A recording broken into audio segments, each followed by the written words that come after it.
With the requirement for Joshua's Law going into effect on the 1st, many parents are already signing up their kids for what they hope will be a necessary step towards promoting safe driving. Because local matters, in Albany, Brian Roche, South Georgia Television News.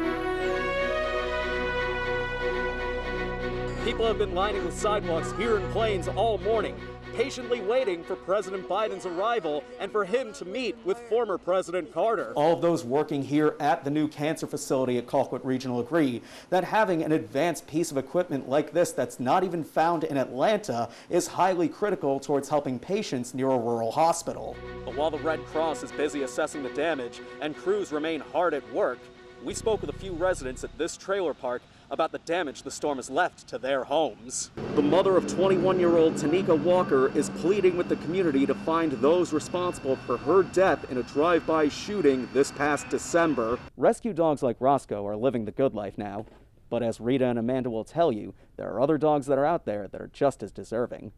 It's been more than 2 months since 21-year-old Tanika Walker was killed in a drive-through shooting here on East Oglethorpe Boulevard. Now her boyfriend, who was also involved in the altercation, is speaking up about finding her killer. We hadn't just ordered some food, and that's when some shots had rang out, and we got shot at. That's what Isaac James Jr. recalls from December 23rd, the night he and Walker were the victims in a drive-by shooting at an East Oglethorpe Wendy's.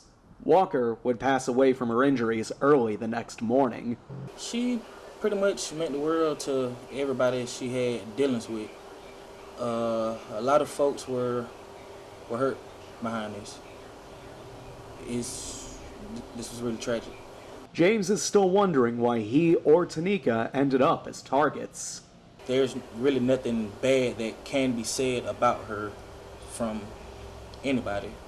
Anybody she ever had contact with, even if it was for 5 or 10 minutes, just knew that she was a good person. She was an angel. Walker's family is set to address the community Friday morning, and James is hoping, much like the family, that their plea will give them the closure they need in her death. We need that closure to move forward with this. You know, it's real hard dealing with this and not knowing why it happened.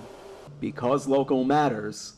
In Albany, Brian Roche, South Georgia Television News. Albany State University will be receiving at least $20 million to help with financial aid as well as other aspects of campus life.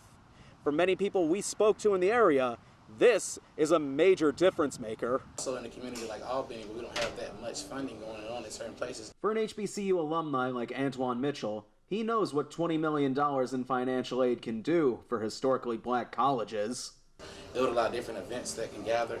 It will also allow children to be able to see different things that we normally would not see at an HBCU place. At least $10 million of the funding is earmarked for student financial aid.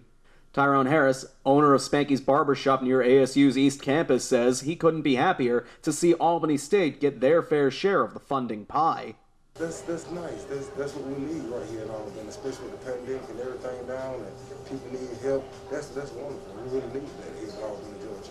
Even those who didn't attend a historically black college know that this will make a difference for the next generation of college students in the Good Life City. You know what I'm saying? We done came so far.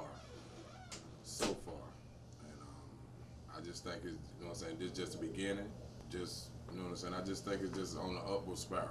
As many are celebrating, incoming students should breathe easier with the financial aid set aside. Because local matters. In Albany, Brian Roche, South Georgia Television News.